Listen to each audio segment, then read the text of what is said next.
दुनिया का जो सेकंड लार्जेस्ट प्रोजेक्ट है रोपवे,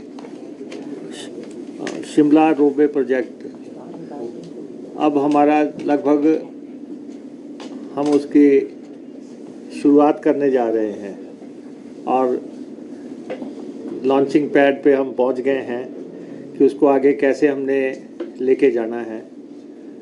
तो अर्बन ट्रांसपोर्टेशन के हिसाब से अब तक टूरिज़्म के प्रोजेक्ट लगते रहे पर्यटन के हिसाब से, लेकिन ये ट्रांसपोर्ट का प्रोजेक्ट जो है ये बनने जा रहा है। और इससे पहले अब तक साउथ अफ्रीका में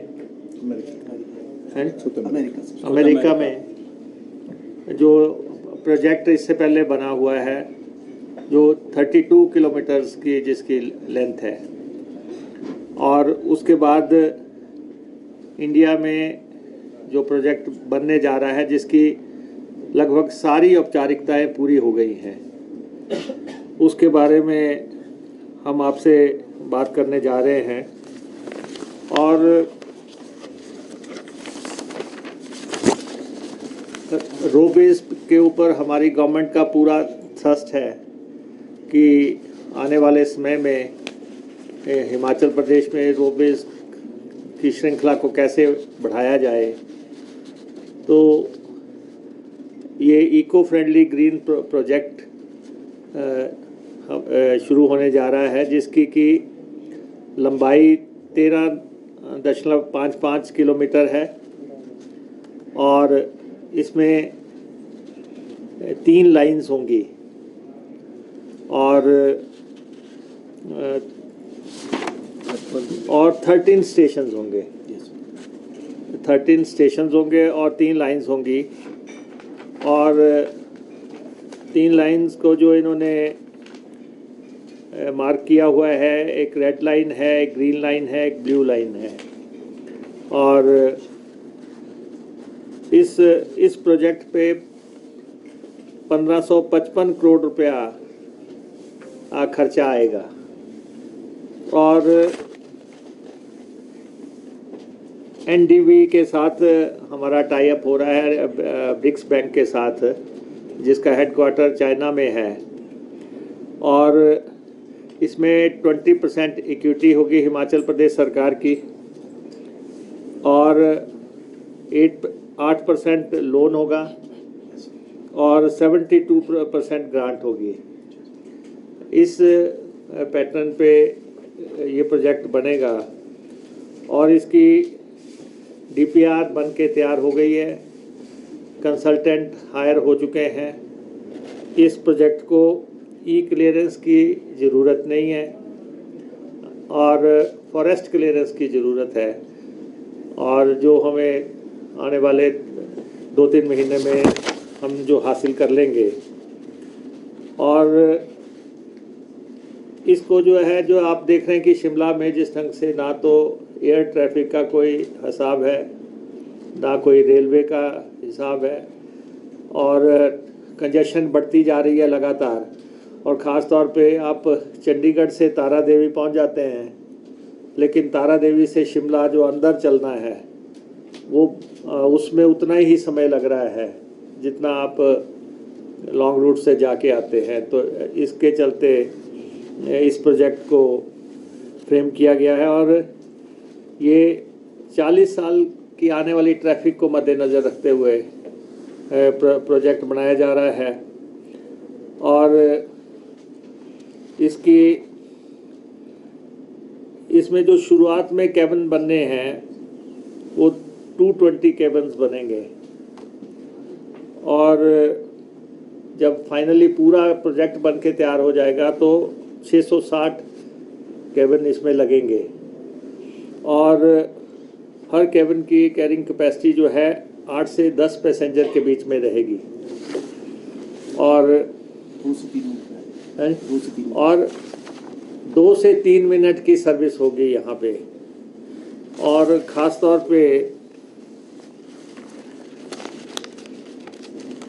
जो संसार की बड़ी कंपनियां हैं वो कंपनियां जो है अब टेंडर करने जा रहे हैं हम, ख़ास तौर पे जैसे डोपलमेयर है और लाइटनर है, ऐसी कंपनियां जो है इस रोपवे को बनाने के लिए आ सकती हैं आने वाले समय में।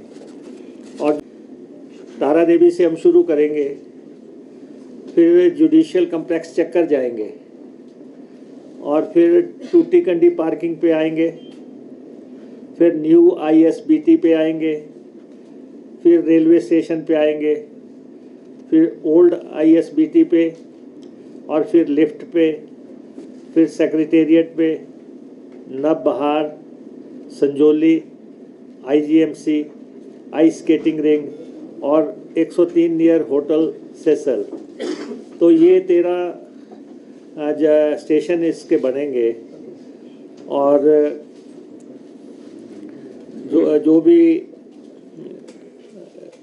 यहाँ की कंजेशन को कम करने के लिए ये एक बड़ा महत्वपूर्ण प्रोजेक्ट है, जिसके के लिए जो भी राशि की ज़रूरत थी, जो भी रोपवे कॉरपोरेशन ने मांगा था, वो इस साल वो राशि हमने उपलब्ध करवा दी है। चाहे वो कंसल्टेंट्स के लिए मांगी थी, चाहे वो फॉरेस्ट क्लियरेंस के DPR के लिए मांगी थी, चाहे किसी और क्लियरेंस के लिए मांगी थी, वो पैसा क्योंकि हम इस प्रोजेक्ट को टॉप मोस्ट प्रायोरिटी दे रहे हैं, इसलिए वो पैसा इनको उपलब्ध करवा दिया गया है। और अब आगे बढ़ने की बात है कि हम किस ढंग से इसको आगे लेके जाएंगे। और इसमें हम बस का ही चार्जेस होगा सर, टिकट का चार्ज।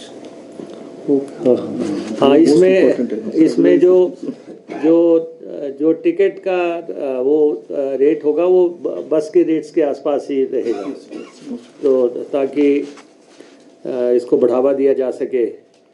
और हमने जो अब डेडलाइंस रखी हैं, इसमें प्रोजेक्ट को 5 साल में हम कंप्लीट करना चाहते हैं, लेकिन 2.5 साल के आसपास हम इसको, जब इसका इनिशियल स्टेजेस बन जाएंगी तो हम इसको शुरू करना चाहेंगे। फर्स्ट फेज़ जो है हम इसको शुरू करना चाहेंगे। और इसकी FCA की क्लियरेंस के लिए जो लोड करने के लिए हमने 15 दिसंबर 2023 का समय रखा है, और TCP की अप्रूवल्स के लिए भी 15 दिसंबर 2023 का समय रखा है।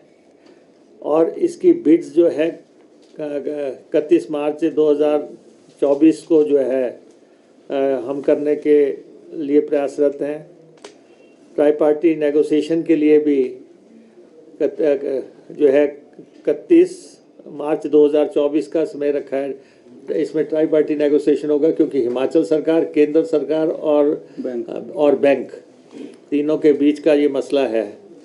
और कंस्ट्रक्शन जो है इसकी हम 4th क्वार्टर में अक्टूबर के आसपास शुरू करने की स्थिति में पहुंचना चाह रहे हैं। और इसके लिए जो भी एक्सपर्ट्स की ज़रूरत है, उन सबको जो है इस समय हमारा रोपवे कॉरपोरेशन इस पे दिन रात काम कर रहा है। टावर्स का डिज़ाइन अभी तक पूरा कर चुके हैं। DPR submitted to NDB bank को जो है हम सबमिट कर दी है हमने DPR। उनके चेयरमैन यहाँ पे आए थे, उनके साथ भी बड़े अच्छे माहौल में बातचीत हो चुकी है। और टेंडर फ्लोट करने की हम टेंडर फ्लोट करने के नज़दीक आ गए हैं, इसलिए हम आपसे बात कर रहे हैं कि ये प्रोजेक्ट जो कि बहुत ही देश के लिए और ख़ास तौर पे हिमाचल के लिए बहुत ही इम्पोर्टेंट प्रोजेक्ट आने वाले समय में साबित होगा। और ये एग्जाम्पल हो जाएगा दूसरे राज्यों के लिए भी। और सेकंड लार्जेस्ट रोपवे है, जैसा हमने आपको बताया है। और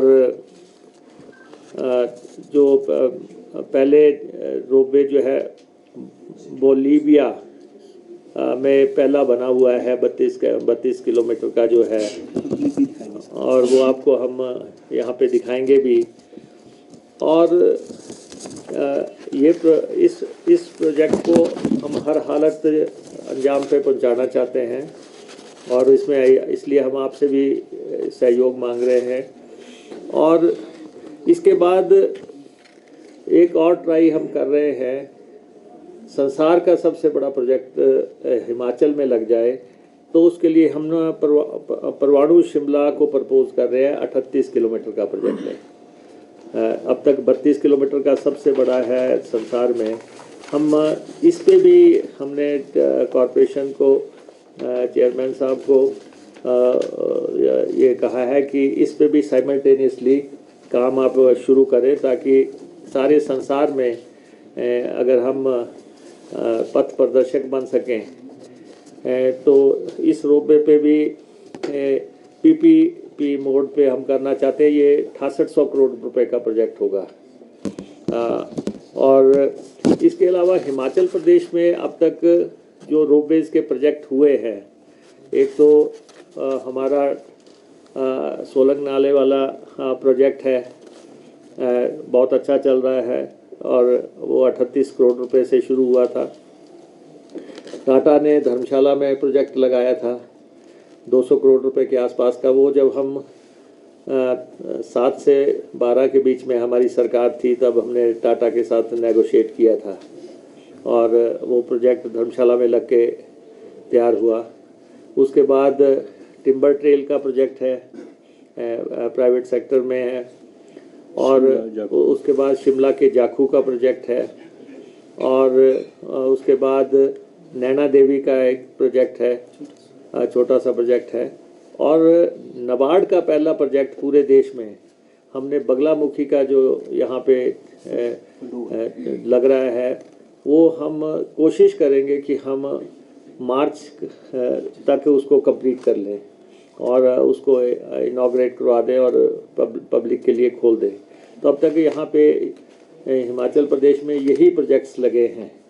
और इसके बाद अब हमारा एक प्रोजेक्ट जो है, जो 11 तारीख को हम जिसमें आगे बढ़ रहे हैं, चिंतपूर्णी माता का प्रोजेक्ट जो है, वो हम असाइन करने जा रहे हैं 75 करोड़ रुपए का लागत से। और उसके अलावा जो हमारे पास रोपवेज में प्राइवेट सेक्टर को एनकरेज करने के लिए हमने नीतियों में परिवर्तन कर दिया है, और कैबिनेट ने उसकी जो भी डिपार्टमेंटल प्रपोजल्स थी उसको कैबिनेट ने अप्रूव कर दिया है, ताकि ईज़ ऑफ डूइंग बिजनेस के हिसाब से हम इस सेक्टर को आगे ला सकें। और स्विस चैलेंज पॉलिसी उसको हमने अप्रूव किया है फॉर सेल्फ आइडेंटिफिकेशन प्रोजेक्ट। जो लोग खुद ही प्रोजेक्ट आइडेंटिफाई करेंगे और आगे बढ़ना चाहेंगे, उस नीति को भी हमने अब अप्रूवल्स दे दी है। और इसके प्रोजेक्ट जो हम पीपीपी मोड पे लेके जाना चाह रहे हैं, इसमें passenger ropeways from Jawali to Kasauli, इस पे काम करना चाह रहे हैं। 253 करोड़ रुपए इसकी लागत है।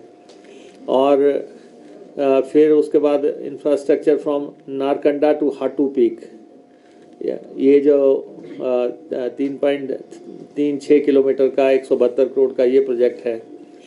और पैसेंजर रोपवे सिस्टम ये है फ्रॉम पालमपुर टू थथरी, हाँ ये है चुंजा ग्लेशियर इन कांगड़ा, ये 585 करोड़ रुपए के आसपास का प्रोजेक्ट बनता है।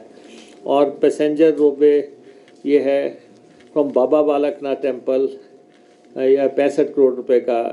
हम बाबा बालकनाथ जो धार्मिक पर्यटन को बढ़ावा देने के लिए जो हमारे खास तौर पे ये चिंतपूर्णी, बाबा बालकनाथ एंड नैना देवी, यहाँ के प्रोजेक्ट्स लग पाएँ।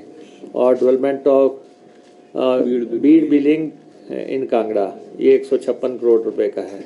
इनको भी इनका भी अध्ययन और इसका शुरुआती सोच जो है इन प्रोजेक्ट्स को लेके बनाई जा रही है। तो रोडवेज को हिमाचल प्रदेश में अट्रैक्ट करने के लिए हम पीछे जो है जाके आए थे ऑस्ट्रिया और स्विट्ज़रलैंड वगैरह से। नज़ीम साहब हमारे साथ थे और डायरेक्टर साहब भी थे और गुप्ता जी जा नहीं सके थे। तो वहाँ पे हम देख के आए कि कहाँ कहाँ रोडवेज बने हैं। रोडवेज में वो बहुत आगे हमारे से तो 200 साल आगे होंगे। 12,000 हाँ, तो बड़ी संख्या में, हज़ारों के संख्या में वहाँ पे रोडवेज लगे हुए हैं और उनका जो भौगोलिक परिस्थितियाँ हैं वो हमसे मिलती जुलती हैं। तो हमारे यहाँ बहुत गुंजाइश है और उस नज़रिए से अब हम कह सकते हैं कि हम शिमला का जो ट्रांसपोर्ट रोपवे प्रोजेक्ट है उसको हम अंजाम पे पहुंचा पाएंगे, क्योंकि अब कोई अड़चन जो है इसमें किसी तरह की नहीं है। अब हमें डे नाइट काम करके शिमला जो हमारी स्टेट की कैपिटल है इसमें अल्टरनेट, क्योंकि अब सड़कों का देख रहे हैं कि क्या हालत है, चौड़ा करने की गुंजाइश नहीं हो रही है और अगर कोई कहीं कटिंग करते हैं तो एनवायरनमेंट के हिसाब से दिक्कतें आ रही हैं। तो यही एक रास्ता है शिमला को ट्रांसपोर्ट देने का। उसके लिए हम बड़े पैमाने पे फैसले लेके आगे जा रहे हैं। नहीं, एंड ये है न्यू डेवलपमेंट बैंक जो है एनडीबी, वो उनके साथ जो है वो ये है EAP, externally aided project approve होगा। Externally aided project EAP project है ये। और जैसे मैंने आपको बताया कि 72% इसकी ग्रांट होगी, 8% हमारा हिस्सा होगा, 20% हमारी इक्विटी होगी, हिस्सा होगा और 8% लोन हिमाचल प्रदेश सरकार को भी करना पड़ेगा। और इसके लिए तमाम औपचारिकताएं जो हैं अब जब पूरी हो गई हैं तब हम आपको एक प्रेजेंटेशन भी दिखाना चाह रहे हैं और आपकी कोई जो सवाल है इससे दिन रात बचा है वो पंडो नीचे जाने के बाद। हाँ, तो क्योंकि आपको मालूम है कि एक प्रोजेक्ट हमारा जो बगलामुखी का बन रहा था, अभी जो जल त्रासदी आई थी उसमें सबसे ज़्यादा थ्रेट उसके लिए खड़ी हो गई थी और पंडो के पास। तो उसको जो है पूरी मेहनत मशक्क़त करके उस प्रोजेक्ट को बचाया गया और अब उसको हम जो है मार्च तक शुरू करने जा रहे हैं। सर, आपने ट्रैफिक कंजेशन की बात की है, तो जो स्टेशन है क्या प्रावधान है, और दूसरा जो जाखू रोपवे है इसमें आम आदमी का जाना तो बड़ा मुश्किल है, 500 रुपये साइड के नशे। तभी हमने आपको ऐसा ना कि इसका तो कम किराया है। हाँ, ये प्रोजेक्ट जो है इसमें क्योंकि स्टेट गवर्नमेंट इन्वॉल्व है सीधे, तो इसलिए इस प्रोजेक्ट के आने के बाद किराए का कोई मसला नहीं रह जाएगा और सारी ट्रैफिक जो है रेगुलेट हो जाएगी। जहाँ नीचे लोगों को मुश्किलें आ रही हैं उसके लिए जो स्टेशंस हमने 13 निर्धारित किए हैं और जो जब अल्टीमेटली जब 660 ट्रॉलीज लग जाएंगी और उसके बाद मुझे लगता है कि ये बेहतरीन प्रोजेक्ट होगा देश का। है जी, ऐसा है ना, 660 ट्रॉलीज लगनी है और एक ट्रॉली में 8 से 10 मिनट लगने हैं और 8 से 10 लोग 8 से 10 लोग बैठेंगे और 6,000 हो, 5,500 होंगे। हाँ, और जो है 2 मिनट सर्विस होगी, 2 मिनट या 3 मिनट, इतने में अगली ट्रॉली आ जाएगी। सर क्या इसमें केंद्र की पर्वतमाला योजना का कंट्रीब्यूशन है? दूसरा सवाल पर्वतमाला ये कि जब भी पहाड़ी क्षेत्रों में हम रोपवे डेवलपमेंट की बात करते हैं तो इसमें हमारे पास चुनौतियां क्या रहती हैं? नहीं देखिए, ये तो एक बहुत प्रतिष्ठित प्रोजेक्ट है देश के लिए, कि देश का पहला सबसे लंबा और सबसे बड़ा प्रोजेक्ट बनने जा रहा है। और ये पर्वतमाला का पार्ट नहीं है, ये पर्वतमाला का पार्ट नहीं है, ये बिल्कुल अलग है। और EAP एक्सटर्नल एडेड प्रोजेक्ट है ये, और NDB के साथ इसका हमारा करार हो रहा है, ट्राई पार्टी एग्रीमेंट जो है उसके तहत ये बनने जा रहा है। और कितना स्टडीज किया सर, शिवसास कितना स्टडीज किया? इसमें देखिए कि बहुत मेहनत हुई है, और रोपवे कॉरपोरेशन ने बहुत पसीना बहाया है शिमला को ट्रांसपोर्टेशन देने के लिए। Planning of ropeway system for Shimla city, topographical survey किया, जियो टेक्निकल इन्वेस्टिगेशन हुआ, ट्रैफिक सर्वे हुआ, ropeway trip estimation, art alignment lines, feasibility, ropeway mobility technology selection, environment and social impact assessment, cost estimation and financial feasibility, project implementation model, institutional framework, risk and mitigation measures, procurement plan। तो बहुत चीज़ें department ने, corporation ने की है, और उसके बाद जो है हम इस स्थिति में पहुँचे हैं। तो मैं रोपवे कॉरपोरेशन ने जो इसमें काम किया है और उसको भी मैं अप्रिशिएट करना चाहता हूँ, कि देश का सबसे बड़ा प्रोजेक्ट बनाने के लिए इन्होंने हिम्मत दिखाई है और इसको आगे बढ़ाने। ये देखिए, आपको हम दिखा रहे हैं हर टावर, हर स्टेशन, ये आप हर अलाइनमेंट का देख सकते हैं कितना जो मेहनत। सवाल आपने किया है, और हर मैडम आपका सवाल था ना, आप देखिए। ये जाखू रोपवे की सेफ्टी स्टैंडर्ड को सरकार रीअसेस करेगी, क्योंकि जो पास्ट में 2-3 एक्सीडेंट्स भी हुए। नहीं देखिए, इस प्रोजेक्ट में तो थ्रेट नाम की कोई चीज़ ही नहीं है। जिस लेवल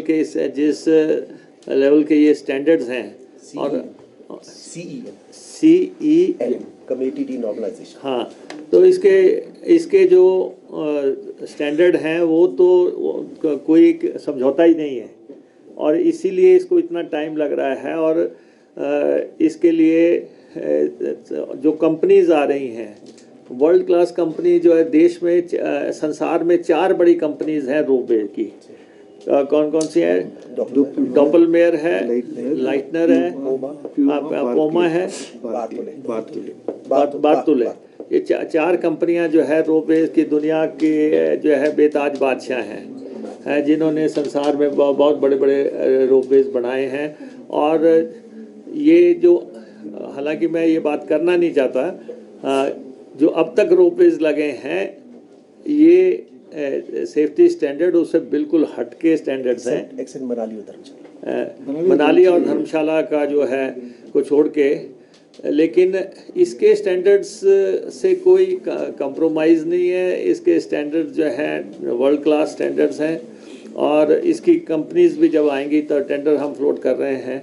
और ये सारा जो है विदेशों से मटेरियल आना है, 65%। हाँ, 65% मटेरियल वहाँ से आना है।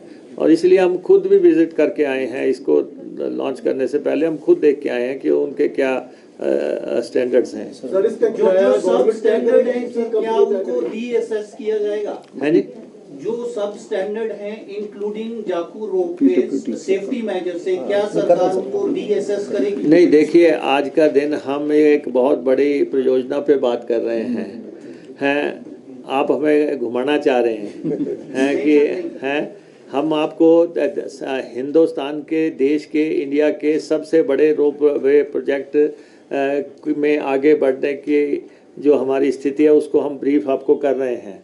प्रदेश में क्या चल रहा है पहले और क्या नहीं चल रहा वो बिल्कुल अलग बातें हैं, वो हम आपसे चैम्बर में बैठ के बातें कर लेंगे। लेकिन आज का दिन हम आपसे बात कर रहे हैं कि हम 1555 करोड़ रुपया जो है एक प्रोजेक्ट पे लगाना चाह रहे हैं, जो कि हिंदुस्तान का फर्स्ट और संसार का सेकंड लॉन्गेस्ट जो है रोपवे है, वो हम शुरू करने जा रहे हैं। तो इसलिए आपको ब्रीफ करना, क्योंकि आप सोसाइटी के बहुत इम्पोर्टेंट सजग जो है वर्ग है, तो आपका सहयोग भी हमें इसके दौरान मिलता रहे। इसका किराया सरकार तय करेगी कि कंपनी तय करेगी? नहीं, हमने आपको कहा कि ये किराया, ये सब कुछ हम तय करेंगे, और ये जो है with in reach of local लोग, जो स्थानीय लोग हैं उनकी रीच में होगा, उसके लिए बना रहे हैं। क्योंकि ये ट्रांसपोर्ट का प्रोजेक्ट है, ये टूरिज़्म का प्रोजेक्ट नहीं है। हम इसमें कोई बहुत पैसा अर्न करने के हिसाब से बात नहीं कर रहे हैं। ये शिमला को ट्रैफिक के कंजेशन से निजात दिलाने के हिसाब से है कि लोगों को 2 मिनट 3 मिनट में सर्विस अवेलेबल हो जाए। इसीलिए इसकी 3 लाइन्स हैं। कोई लाइन कहाँ पे रुकती है, दूसरी लाइन कहाँ पे रुकेगी, इंटरचेंज लाइन्स होंगी। वो सारा प्रोजेक्ट जो है अब तैयार हो गया है। सर, इसमें एनजीटी से भी परमिशन की जरूरत पड़ेगी या? हाँ सर, तो कर ही रहे हैं सर, फॉरेस्ट क्लियरेंस तो हो रही है। हाँ, फॉरेस्ट क्लियरेंस ले रहे हैं हम। एनवायरनमेंट क्लियरेंस ये प्रोजेक्ट्स में ज़रूरत नहीं है, और फॉरेस्ट क्लियरेंस के लिए हम जा रहे हैं, और वो हम बहुत जल्दी उसको हासिल कर लेंगे। सर, बिजली मार्ग का जिक्र नहीं किया आपने?